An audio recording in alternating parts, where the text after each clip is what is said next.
Assalamualaikum warahmatullahi wabarakatuh. Berjumpa kembali dengan saya Prisetyo Haryono, CGP Angkatan 9 dari SMK Negeri 2 Banjit, Kabupaten Waikanan, Lampung. Kali ini saya tidak sendiri, saya ditemani oleh rekan saya, Bapak Sanjaya, guru mapel biologi SMK Negeri 2 Banjit. Assalamualaikum Pak Sanjaya. Waalaikumsalam Pak Pris. Alhamdulillah, gimana kabarnya Pak? Sehat Pak ya? Sehat Pak, Alhamdulillah. Hari ini saya akan melakukan percakapan pra-observasi Pak. Ya. Saya akan mengamati jalannya proses pembelajaran yang akan dilakukan di kelas, yaitu akan melakukan supervisi kelas ya Pak ya. Baik. Adapun tujuan dari yang dilakukan supervisi kelas adalah untuk mengetahui dan juga untuk mengevaluasi jalannya proses pembelajaran yang Bapak lakukan pada hari tersebut, dan percakapan observasi sebagai persiapan awal Bapak melakukan proses pembelajaran agar Bapak lebih percaya diri sehingga pembelajaran yang dilakukan menjadi lebih terbaik. Benar. Betul ya Pak ya? Oke. Kemudian ada beberapa pertanyaan Pak yang ingin saya sampaikan kepada Bapak yang berkaitan dengan tujuan pembelajaran ya Pak ya. Tujuan pembelajaran apa yang ingin Bapak capai? Oke, baik Pak. Di sini ada dua tujuan pembelajaran yang ingin saya capai Pak. Yang pertama yaitu peserta didik dapat mengidentifikasi pada kebakaran hutan dan lahan melalui pengamatan tayangan video dengan benar. Sedangkan yang kedua, di situ peserta didik dapat menganalisis polutan penyebab pencemaran udara melalui kegiatan diskusi dengan tepat, Pak. Seperti itu. Ya, betul. Kemudian Pak, area pengembangan yang ingin Bapak capai pada proses pembelajaran yang kita lakukan pada observasi ini Pak, apa Pak? Baik, untuk area pengembangan saya menggunakan dua, yaitu di pengetahuan dan keterampilan Pak. Ya, untuk di pengetahuan itu saya pengetahuan saya ingin mengidentifikasi ya, lalu siswa juga dapat menganalisis. Sedangkan di keterampilan Ya. area yang ingin saya ulangi lagi dari siapa? Nanti dipotong. Kurang sana. Segini aja. Nah itu. Nanti dipotong. Ya. Ulang ya. Tutupan tangan. Nah. Untuk area pengembangan saya Pak, saya menggunakan dua pengetahuan dan keterampilan juga. Yang pertama pengetahuan, siswa mampu mengidentifikasi dan siswa dapat menganalisis. Sedangkan untuk yang keterampilan, yaitu ada dua juga, yaitu di situ saya menginginkan siswa itu dapat melakukan atau dapat percaya diri ketika dia menjelaskan di depan kelas ya. Itu aktivitas belajarnya. Terus yang kedua, dia juga mampu menyampaikan ide dan gagasannya ketika berdiskusi di depan kelas. Seperti itu Pak. Iya, terima kasih Pak. Yaitu selanjutnya adalah dari pengembangan yang dicapai adalah bagian aspek-aspeknya, yaitu ada pengetahuan, ada aspek keterampilan. Kemudian pada siswa, saya ingin mendengarkan bagaimana rancangan pembelajaran yang Bapak terapkan dalam kelas, dari strategi pembelajaran dan model pembelajaran serta metode pembelajarannya Pak. Baik, untuk strateginya saya menggunakan metode diskusi dan tanya jawab. Sedangkan modelnya menggunakan model problem based learning atau biasa disebut PBL. Seperti itu Pak.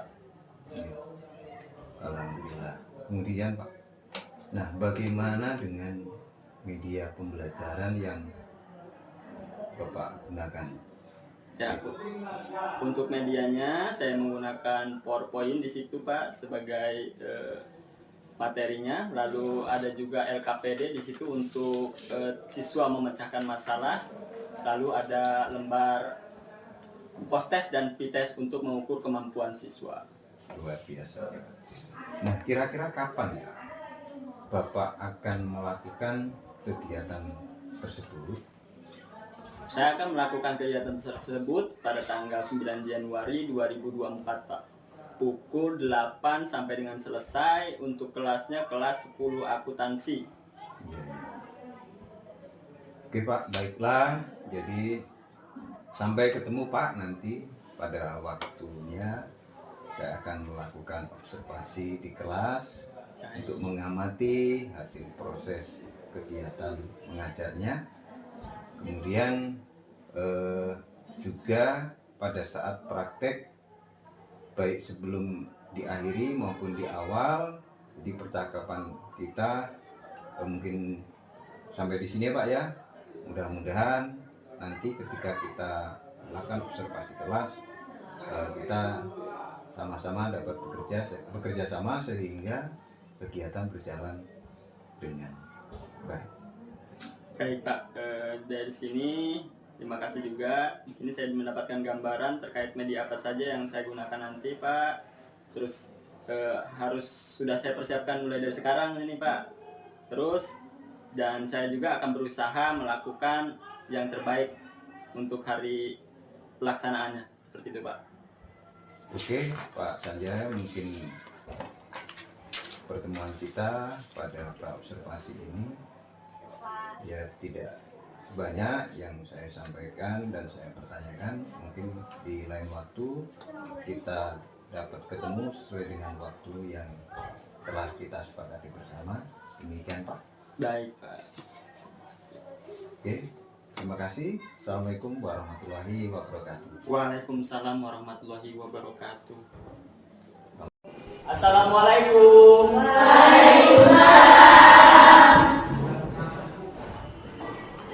Selamat pagi anak-anak. Nah, sebelum memulai pembelajaran, silakan ketua kelas untuk memimpin doa. Silakan dipimpin. Wajah doa dimulai.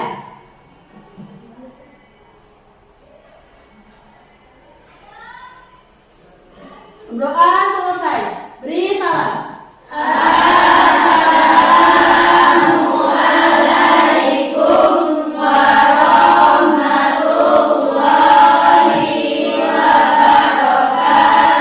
Waalaikumsalam warahmatullahi wabarakatuh. Ya. Anak-anak, siapa yang hari ini tidak hadir? Apa keterangannya?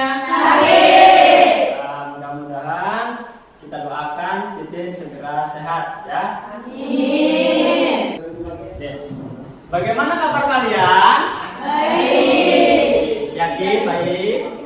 Coba Bapak pengen tahu apa perasaan kalian hari ini ya. Nanti kalian silakan pilih. Nah, Ngantuk, Pak. yang mana? Ada yang mengantuk? Saya bahagia sekali. Ada yang mengantuk. Oke, ada yang mengantuk, ada yang bahagia.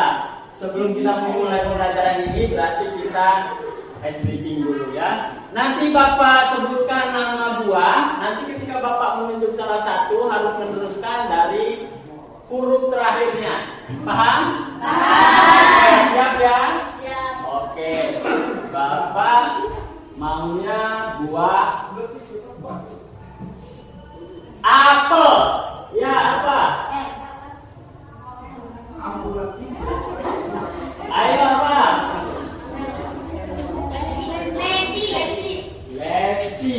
Leci. Ya, leci apa?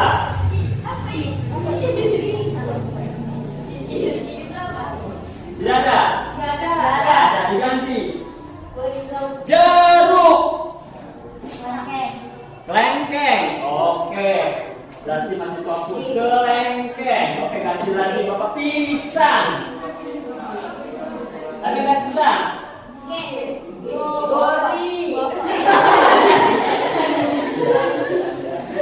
Apa lagi? Anggur. Ada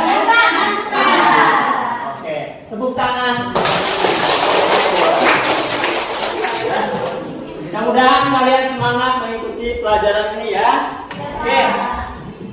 Sebelum Bapak lanjut, kalian ada yang masih ingat pelajaran minggu kemarin? Pelajaran apa? Pencemaran air. Ada berapa penyebab pencemaran air kemarin? Ada yang masih ingat? Ada 7. Ada 7 apa saja? 1. Pembuangan limbah industri ke perairan. 2. Pembuangan limbah rumah tangga. 3. Penggunaan pupuk dan pestisida yang berlebihan. 4. Terjadinya erosi yang membawa partikel-partikel tanah ke perairan. 5. Penggunaan racun dan bahan peledak dalam menangkap ikan. 6. Pembuangan limbah rumah sakit. 7. Tumpahan minyak karena kebocoran tanker atau ledakan sumur minyak lepas pantai. Oke. Nah, minggu ini kita akan melanjutkan materinya ya. Kalian tahu dampak dari kebakaran apa? Polusi. Selain polusi ada lagi apa kira-kira dampaknya? Hutan gundul. Ada yang tahu dampak dari kebakaran hutan? Kalian kalau menghirup asapnya jadi apa biasanya? Sesak napas dan lain-lain. Nah, jadi materi minggu ini hari ini Bapak akan menyampaikan tentang pencemaran udara. Ya, ini adalah tujuannya. Ya.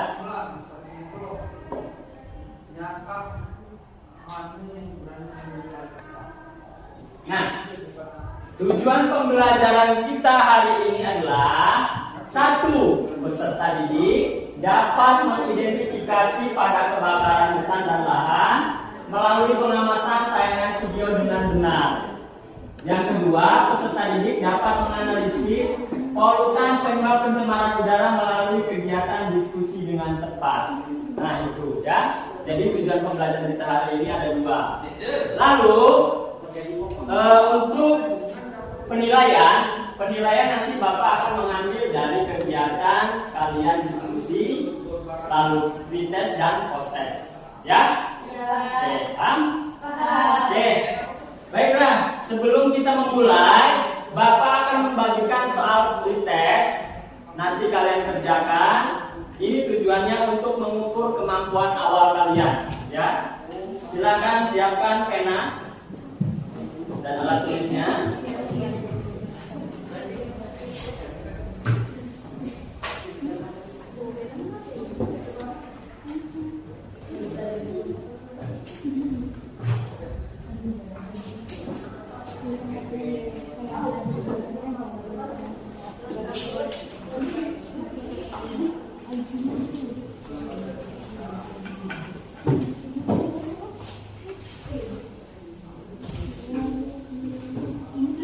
Bawa semua kan alat tulisnya?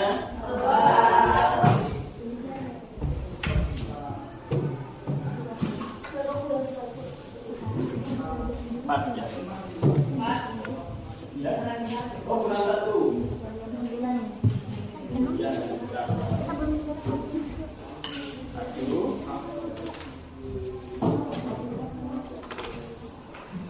Pas ya.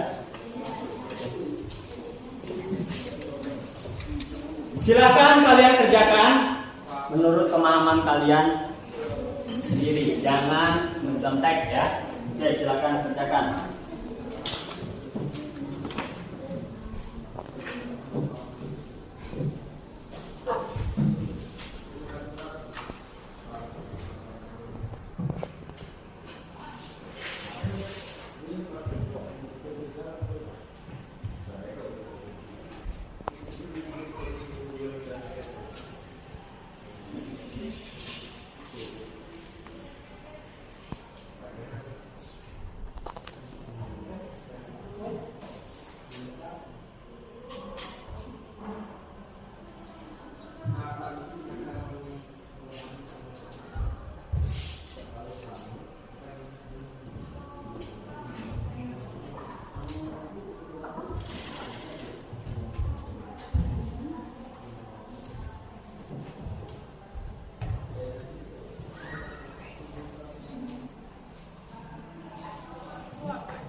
Ya, waktunya 2 menit lagi.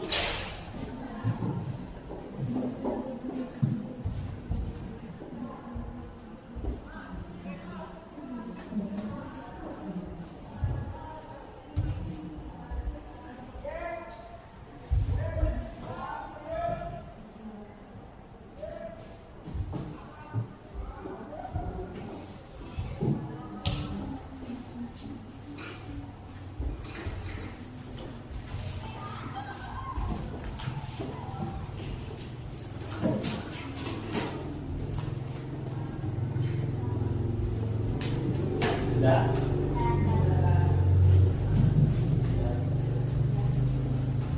Sudah. Cukup.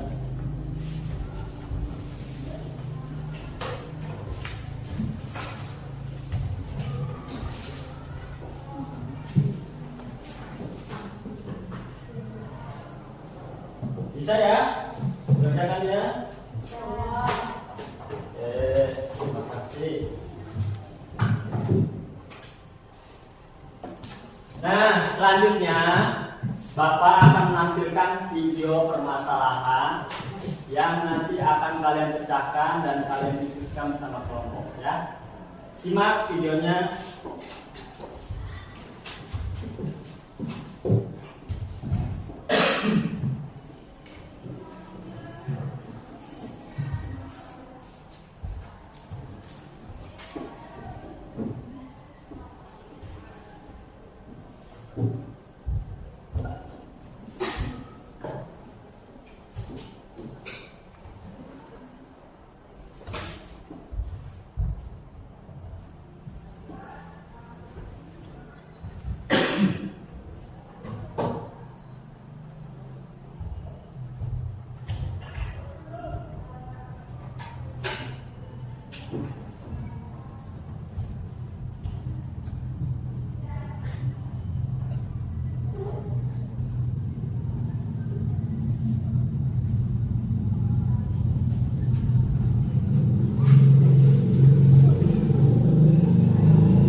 Silakan simak. Sejumlah daerah di tanah air di Lumbung Asap penyakit infeksi saluran pernapasan atas pun menghantui warga.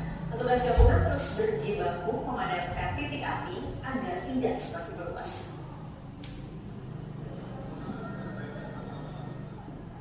Sejumlah titik api dengan daerah yang masih mengeluarkan asap tebal masih terlihat dari atas udara Palembang.